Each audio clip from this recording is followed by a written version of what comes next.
الحمد لله نحمده ونستعينه ونستغفره ونؤمن به ونتوكل عليه ونعوذ بالله من شرور أنفسنا ومن سيئات أعمالنا من يهده الله فلا مضل له ومن يضلل فلا هادي له ونشهد أن لا إله إلا الله وحده لا شريك له. أعوذ بالله من الشيطان الرجيم. بسم الله الرحمن الرحيم. ما كان محمد أبا أحد من رجالكم ولكن رسول الله وخاتم النبيين. وقال الله سبحانه وتعالى: محمد رسول الله والذين معه أشداء على الكفار رحماء بينهم تراهم ركعا سجدا يبتغون فضلا من الله ورضوانا سيماهم في وجوههم من أثر السجود ذلك مثلهم في التوراة ومثلهم في الإنجيل كزرع أخرج شطأه فآزره فاستغلظ فاستوى على سوقه يعجب الزراء ليغيظ بهم الكفار. صدق الله العظيم. قال النبي صلى الله عليه وسلم: بعثت أنا والساعة كهاتين. صدق الله وصدق رسوله النبي الكريم صلی اللہ علیہ وسلم. معزز حاضرین کرام، ایک دفعہ صلاۃ شریف پڑھ لیں. اللہم صلی علی سیدنا و مولانا محمد النبی الامی وعلی آلہ و اصحابہ اجمعین برحمتک یا ارحم الراحمین. اللہ سبحانہ و تعالی نے ہمیں جو پیدا فرمایا ہے تو عزیزو، ایک بات ہمیں ذہن میں رکھنی چاہیے کہ ہم بیکار پیدا نہیں ہوئے، اور دنیا میں کوئی بھی چیز بیکار نہیں ہوتی. یہاں تک کہ آپ کے گھر میں بلب اور بتیاں لگی ہوتی ہیں، جب بیکار ہو جاتی ہیں تو آپ اس کو پھینک دیتے ہیں. ہم جو بیٹھے ہیں زندہ سلامت، لگتا ہے کہ بیکار نہیں. البتہ ایک بات ضرور ہے کہ ہم اپنے آپ کو خود بیکار بنائیں. کون پسند کرے گا بھائی؟ آپ اپنی کسی چیز کو بیکار بنانا پسند نہ کریں تو اپنے وجود کو کیسے بیکار بنائیں گے؟ ظاہر ہے کوئی نہیں چاہے گا. جب نہیں چاہیے تو پھر عملی زندگی کو اپنانا مسلمان کا بنیادی کام ہے. اور عملی زندگی کھانا پینا اور کمانا یہ خالصتاً غیر مسلم کا وتیرہ ہے، طریقہ ہے. کسی نے دکان کھول لی، کوئی مزدوری کرتا ہے، کوئی نوکری کرتا ہے، کوئی بزغری کرتا ہے. مقصد اس کا پیٹ پالنا ہے. لیکن مسلمان کی زندگی کچھ اس سے بہت کچھ مختلف ہے. اس کا ایمان ہے کہ مجھے رزق دینے والا اللہ سبحانہ و تعالی رزاق ہے، اور میں اس کا بندہ ہوں. بندے کا کام ہے اللہ تعالیٰ کی عبادت اور بندگی کرنا. اب آدمی اگر اپنا کام پورا کرے تو اس کو کار آمد کہا جائے گا، کام کا آدمی کہا جائے گا. اگر اپنا کام پورا نہ کرے تو وہ بیکار کہلائے گا. عزم کیجئے کہ ہم انشاءاللہ اللہ تعالیٰ کی بندگی میں پیچھے نہیں ہٹیں گے، جس میں اللہ سبحانہ و تعالیٰ نے قرآن مجید میں بہت سے اسباق عنایت فرمائے. نبی انور صلی اللہ علیہ وسلم نے اپنے کلام مبارک سے اور عملی سنت والی زندگی سے ہمیں بہت کچھ سکھایا. آپ صلی اللہ علیہ وسلم کے کردار اور عمل پہ اللہ سبحانہ و تعالی نے ہمیں مکمل طریقے سے پیروی کرنے کا پابند بنایا. فرمایا کہ لقد کان لکم فی رسول اللہ اسوۃ حسنہ. آپ کے لیے حضور انور صلی اللہ علیہ وسلم کی زندگی میں، حیات طیبہ میں، سیرت اور سنت میں زندگی گزارنے کا ایک بہترین نمونہ ہے. وہ نمونہ اللہ تعالیٰ کے ہاں اتنا پسندیدہ اور رب سبحانہ و تعالیٰ کے ہاں اتنا عزت والا نمونہ ہے کہ رب تعالیٰ نے فرمایا کہ اگر آپ لوگوں کی اللہ کے ساتھ محبت ہے، بھائی مالک کے ساتھ محبت بندے کی ہوتی ہے۔ اللہ نے فرمایا کہ اگر میرے ساتھ محبت ہے تو اس محبت کے لیے ایک نشانی چاہیے۔ اگر ہم یہ لاؤڈ والے ساتھی سے پوچھیں کہ بھائی آپ کا لاؤڈ کام کر رہا ہے، تو وہ کہے گا ہاں بالکل آپ آواز سن سکتے ہیں، آواز آ رہی کہ میرا لاؤڈ کام کرتا ہے۔ ہمیں اللہ تعالیٰ کی محبت کی نشانی دکھانی ہے۔ ہم اپنے اس دعوے میں سچے ہیں کہ جھوٹے ہیں کہ اللہ ہمارے خالق بھی ہیں، مالک بھی ہیں، ہم اس سے محبت کرتے ہیں۔ محبت کی اللہ تعالیٰ نے نشانی فرمائی، قل ان کنتم تحبون اللہ فاتبعونی یحببکم اللہ۔ اے میرے پیغمبر، آپ اس امت سے فرما دیجئے کہ اگر آپ کی محبت اللہ سبحانہ و تعالیٰ کے ساتھ ہے تو آپ محمد الرسول اللہ صلی اللہ علیہ وسلم کی پیروی اور غلامی قبول کریں۔ اگر آپ نے یہ کام کیا تو نتیجے میں اللہ کی محبت میں اور محبت کی صداقت میں یحببکم اللہ، اللہ تعالیٰ ہم اور آپ سے محبت فرمائے گا۔ بھائی ہم بندے اور اللہ ہم سے محبت فرمائے، کتنی بڑی عزت کی بات ہے۔ انسان کی کامیابی اسی میں ہے، فقط اور فقط اسی میں ہے۔ اس کو چھوڑا جائے تو پھر انسان نہیں ہے، پھر وہ تو اسفل السافلین کا شکار ہے، جہنم کے تلوے میں گرنے والا آدمی ہے۔ اللہ تعالیٰ ہمیں اس ذلت کے گڑھے میں گرنے سے بچائے۔ اللہ سبحانہ و تعالیٰ فرماتے ہیں کہ محمد الرسول اللہ، محمد صلی اللہ علیہ وسلم اللہ کے رسول ہیں، اور نبی انور صلی اللہ علیہ وسلم کی جماعت اللہ کے رسول صلی اللہ علیہ وسلم کے ساتھ ہے۔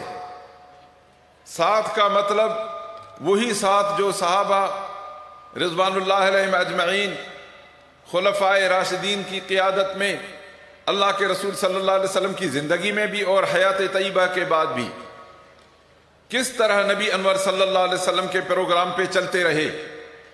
اس ساتھ میں چلنے کا نام ہے ساتھ، ورنہ مکہ مکرم میں ساتھ تو ابو جہل بھی ہوتا تھا، شہر میں رہتا تھا، کہتے ہیں کہ بھائی ہاں یہ ہمارے شہر میں رہتا ہے، لیکن وہ ساتھ نہیں تھا، وہ دشمن تھا۔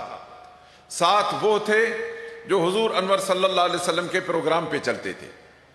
تو فرمایا کہ والذین معہ، آپ صلی اللہ علیہ وسلم کے ساتھ جو صحابہ میں ہیں، ان صحابہ میں سے 4 بڑے صحابی جن کو اللہ تعالیٰ نے ایک آیت میں تذکرہ فرمایا، والذین معہ، جو ان کے ساتھ ہیں، ساتھ میں ہجرت کے سفر کے دوران صدیق اکبر رضی اللہ عنہ غار حرا میں ساتھ میں تھے، غار ثور میں ساتھ تھے۔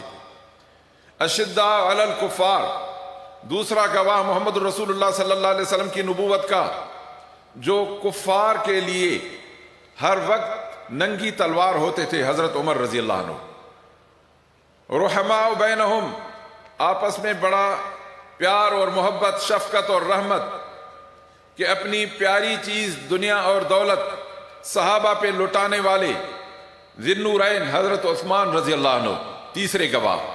تراہم رکعا سجدا، جن کو آپ رکوع اور سجدہ کرتے دیکھیں، وہ حضور انور صلی اللہ علیہ وسلم کا داماد، حسنین کریمین کا والد، خاتون جنت فاطمۃ الزہرا رضی اللہ عنہ کے سرتاج اور خاوند حضرت علی کرم اللہ وجہہ، 4 گواہ محمد الرسول اللہ صلی اللہ علیہ وسلم کی گواہی کی۔ ان کا کردار ایسا تھا کہ اللہ سبحانہ و تعالی نے فرمایا کہ ان کو کردار میں حضور صلی اللہ علیہ وسلم کے ساتھ معیت یہ کہ اگر سانپ بھی کاٹ رہا ہو تو حضور صلی اللہ علیہ وسلم کی نیند خراب نہیں کرنی، اپنی زندگی حضور صلی اللہ علیہ وسلم کے آرام پہ قربان کرنے والا۔ کہا معیت ایسی ہو کہ آپ محمد الرسول اللہ صلی اللہ علیہ وسلم کے ساتھ اس طرح جڑے رہیں کہ زندگی چلی جائے، کسی ایک حکم کی مخالفت ہم سے برداشت نہ ہو۔ اور اسلام کے بارے میں سخت اتنے، جس طرح حضرت عمر رضی اللہ عنہ، ایک آدمی نے حضور صلی اللہ علیہ وسلم کا فیصلہ نہ مانا، اس فیصلے کی نظر ثانی کے لیے حضرت عمر رضی اللہ عنہ کے پاس آیا یہودی کو لے کر۔ جب اس نے اقرار کیا کہ ہاں فیصلے پہ نظر ثانی کرنی ہے، تو عمر رضی اللہ عنہ نے اس کا گردن اڑا دی۔ فرمایا کہ اشداء علی الکفار، کافروں پہ اتنے بالکل سخت ہوتے ہیں۔ اور حضرت عثمان رضی اللہ عنہ کی طرف، مطلب یہ ہے کہ دین اسلام کا جو مخالف ہوگا، ہمیں حضرت عمر رضی اللہ عنہ کا کردار یاد کرنا ہوگا۔ اور جب اسلام کو ضرورت ہو تو ہم اپنے مال لٹانے اور اسلام کی راہ میں خرچ کرنے میں حضرت عثمان رضی اللہ عنہ کی پیروی کریں گے۔ اور جو عبادت اور بندگی ہے ہم ہدم اللہ سبحانہ و تعالیٰ کی بارگاہ میں بندہ اس طرح کمر بستہ رہے جس طرح حضرت علی کرم اللہ وجہہ کی نماز ہوتی تھی۔ عزیزان گرامی، اس میں پوری حضور صلی اللہ علیہ وسلم کی حیات طیبہ کا ایک نقشہ آ گیا۔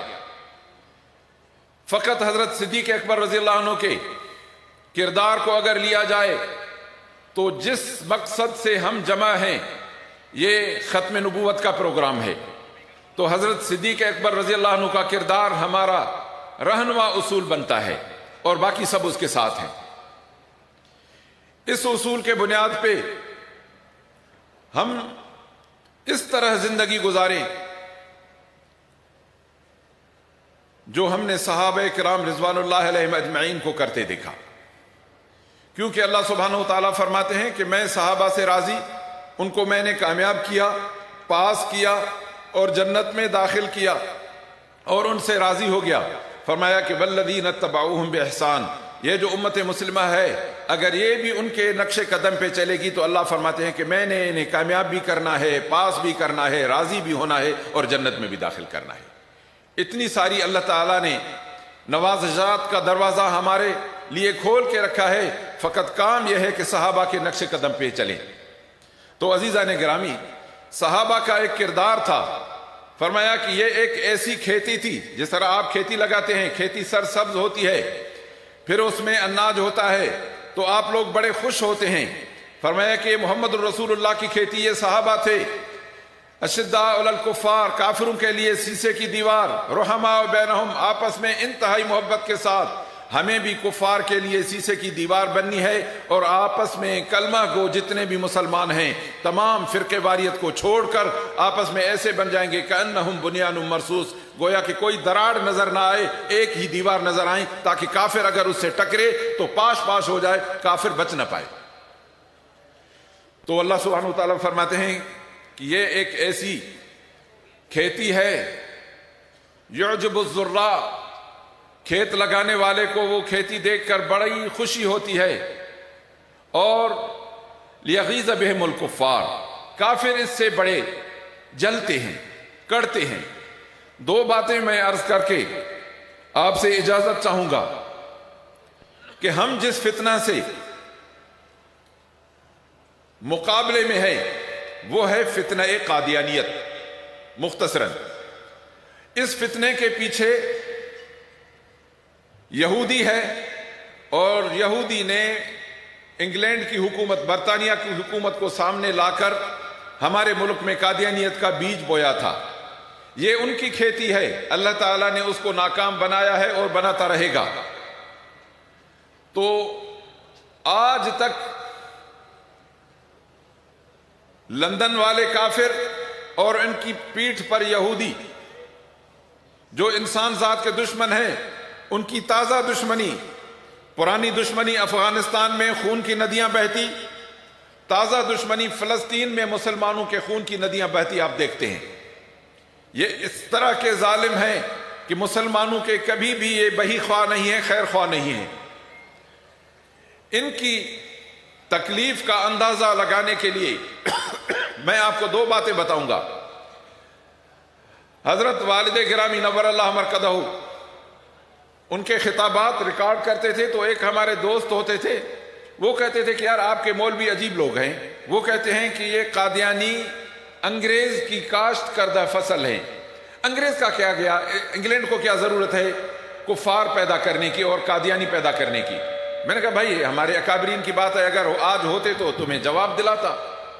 وہ جب لندن گیا تو اس نے آنکھوں سے دیکھا کہ لندن کے شہر میں اسلامی مرکز کے نام سے قادیانیوں کا اتنا گڑھ بنا ہوا ہے، اور لندن حکومت جو کسی کا کہا نہیں مانتی، اگر قادیانی کسی کو کوئی ایک کارڈ دے دیں کام کرنے کے لیے تو کورٹ میں بھی ان کا کام ہو جائے، آفیسوں میں ان کا کام ہو جائے، ویزے ان کو مل جائیں، اتنے چہیت ہیں قادیانی کافر ان انگلینڈ والوں کے۔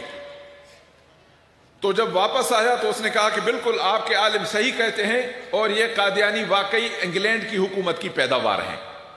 ایک دوسرا ابھی جو الحمدللہ 7 ستمبر کو عالمی مجلس تحفظ ختم نبوت نے گولڈن جوبلی منایا تھا، کو ہٹائیں بھائی، وہ جو منایا تھا اس میں الحمدللہ حضور صلی اللہ علیہ وسلم کی جو امت ہے سب کے سب خوش ہو رہی تھی، اور کافر اس دن اتنے ناراض ہوئے تھے جن کو چاہیے وہ 7 ستمبر والے دن بی بی سی جو لندن کا ایک بڑا ادارہ ہے، انہوں نے ایسا جس طرح ہم مسلمان 7 ستمبر کو عید کی طرح منا رہے تھے، اسی طرح لندن کے اس بی بی سی نے 7 ستمبر کو قادیانیوں کے لیے یوم ماتم منایا۔ میں نے کہا مناتے رہو، انشاءاللہ آپ کا ماتم ہی رہے گا، اللہ تعالیٰ آپ کو خوشی نصیب نہیں فرمائے گا۔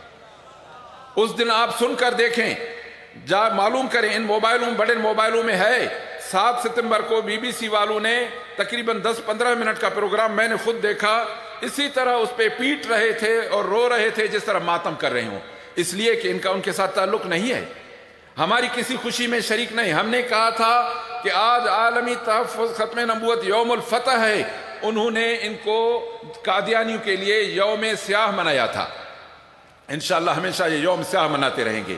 عزیزان گرامی، اس بات میں آخر میں ایک عرض کروں گا کہ الحمدللہ یہ ایک وہ کام ہے جس کام کے ذریعے کافر ناراض ہوتے ہیں اور مسلمان خوش ہوتے ہیں۔ اب باقی اس کی تکمیل کے لیے ہمیں جو کام کرنے ہیں میں ان کے لیے عرض کر کے آپ سے اجازت مانگوں گا کہ اللہ سبحانہ وتعالیٰ نے فرمایا کہ میری جو محمد الرسول اللہ کی جماعت ہے ان کا کردار اس طرح کا ہے کہ اللہ کی پیروی اور بندگی میں، حضور صلی اللہ علیہ وسلم کے اتباع اور سنت میں اسی طرح زندگی گزاریں تاکہ اللہ کے نبی صلی اللہ علیہ وسلم جب ہمارے اعمال کی پیشی ہو تو بھی راضی ہوں اور اللہ سبحانہ وتعالی ہم سے راضی ہو جائے، اور حضور صلی اللہ علیہ وسلم کے اس پروگرام کے ہم پیروکار اسی طرح بن سکتے ہیں 2 کاموں سے۔ ایک تو عبادات ہم سے نہ چھوٹے، عبادات کا مسئلہ یہ ہے کہ نمازیں، قرآن مجید کی تلاوت، ذکر، اللہ سبحانہ وتعالی کے راضی کرنے والے تمام کام، گناہوں اور حرام کاموں سے دوری، ایک کام یہ ہے، اور دوسرا کہ اپنے بچوں کو قرآن اور سنت کی تعلیم دلوا کر آپ حضور صلی اللہ علیہ وسلم کی مشین کو تکمیل کے طرف لے جانے میں بڑے مددگار ثابت ہوں گے۔ تو میرے عزیزو، اس کانفرنس میں ہماری شرکت اور شرکت کے بعد میں ہمیشہ گزارش کرتا ہوں کہ آئے، دیکھ بیٹھے، سنا، دیکھا اور واپس چلے گئے پھر سو گئے، یہ ہماری پھر بڑی ناکامی ہے۔ آپ ایک گاڑی لے لیں اور گھر جا کے اس کو کپڑا دے کر، کور دے کے بند کر کے چھوڑ دیں، 1 سال 2 سال 5 سال پڑی رہے، یہ زیادتی ہے اس کے ساتھ۔ ہمارے ایمان کے ساتھ یہ زیادتی ہے کہ ہم ان 2 دنوں میں جو کچھ سیکھیں اور واپس جا کے اس کی تبلیغ نہ کریں، اور اپنے دوستوں میں، محفلوں میں، مجلسوں میں، دکانوں میں، شادیوں میں اگر ہم حضور انور صلی اللہ علیہ وسلم کی یہ ختم نبوت کی آواز اونچے بلند طریقے سے اگر نہ اٹھائیں تو ہم نبی صلی اللہ علیہ وسلم کے وفادار نہیں کہلائیں گے۔ عزم کریں کہ انشاءاللہ یہاں سے واپس جاتے ہوئے، یہاں تک میں آپ سے ایک عرض کروں، ایک اتنا سا اسٹیکر ہوتا ہے جس پہ لکھتا ہے ختم نبوت زندہ باد، تاجدار ختم نبوت زندہ باد، قادیانیوں سے ہمارا کوئی تعلق نہیں، قادیانی ہمارے دکان میں نہیں آ سکتے۔ اتنے کافر چڑھتے ہیں اس سے کہ اس کی انتہا، یہاں سے ملے تو لے جائیں، نہیں تو بنوا لیں، نہیں تو بنوا لیں، بنا کے اور پوری اس کی تشہیر کریں۔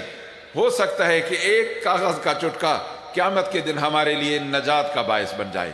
اللہ سبحانہ وتعالیٰ کی بارگاہ میں سوال ہے کہ اللہ تعالیٰ ہماری اس سعی جمیل کو قبول فرمائے اور ہمیں نبی محمد الرسول اللہ صلی اللہ علیہ وسلم کا سچا غلام، جو صحابہ کے نقش قدم پہ جو جان اور مال، اہل اور اولاد سب قربان کرنے کے لیے تیار ہوں۔ اللہ سبحانہ وتعالیٰ ہمارا آنا بیٹھنا سب قبول فرمائے۔ وآخر دعوانا ان الحمدللہ رب العالمین۔